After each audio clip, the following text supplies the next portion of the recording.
It's okay to be sad.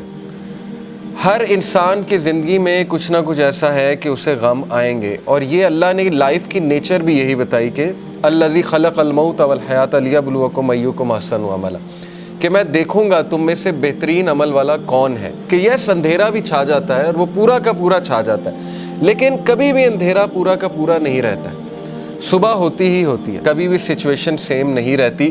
تو مومن کو کبھی بھی ہوپ لیس نہیں ہونا چاہیے کسی بھی سچویشن کے بارے میں۔ ہوپ ہی ایک ایسی چیز ہے نا جو انسان کو زندہ رکھتی ہے۔ تو اللہ تعالیٰ ہوپ دلا رہا ہے، یہ اللہ کے الفاظ ہیں، یہ کسی انسان کے الفاظ نہیں ہیں کہ اللہ تجھے نہیں چھوڑ سکتا، نہ اللہ تجھ سے ہیٹڈ کرتا ہے۔ بس یہ اللہ کے کچھ طریقے ہوتے ہیں انسان کو ٹیسٹ کرنے کے لیے، انسان کو کچھ سکھانے کے لیے، کیونکہ یہ دنیا کی زندگی تو ہے ہی بہت ٹیمپرری۔ اصل میں آخرت کی زندگی ہے، وہاں پہ آپ کا ریوارڈ جمع ہو رہا ہے۔ اللہ کے ہاں دیر ہو سکتی ہے لیکن اندھیر نہیں ہے، ٹھیک ہے نا۔ اس کی بہت سی حکمت ہے اس دیر کی۔ اللہ تعالیٰ پتہ نہیں آپ کو کیا ریمائنڈر دینا چاہ رہا ہے، آپ سے کیا آپ کو ٹھیک کرنا چاہ رہا ہے، آپ کے کون سے سکلز کو باہر لانا چاہ رہا ہے اللہ۔ کیا وہ ہی نہیں جانے گا جس نے تمہیں تخلیق کیا ہے؟ کیا اس کو ہی نہیں پتا کہ تم کس سچویشن میں ہو، تم کس غم میں ہو؟ اللہ سے ہوپ لگائیں گے نا تو ایمپٹی ہینڈ نہیں آئیں گے۔ نو تو ہے ہی نہیں نا، ہوپ لیسنس تو ہے ہی نہیں اللہ کے ہاں۔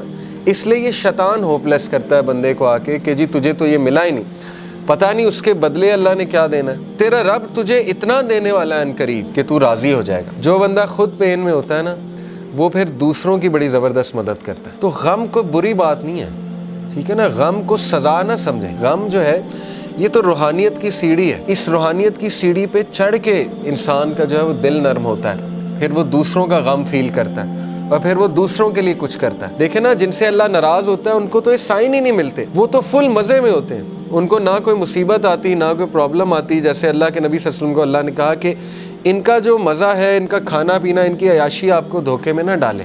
یہ اللہ تعالیٰ ان کو ڈھیل دے رہا ہے، یعنی اللہ ان سے اس حد تک ناراض ہو چکا ہے کہ اللہ ان کی کیئر ہی نہیں کر رہا۔ جس شخص سے اللہ ناراض ہو جاتا ہے تو پھر اللہ کے نبی نے کہا کہ پھر اللہ تعالیٰ اس کی وہ بھٹکتا رہے اور وہ جس وادی میں مرے اللہ کو اس کی کوئی فکر نہیں ہے۔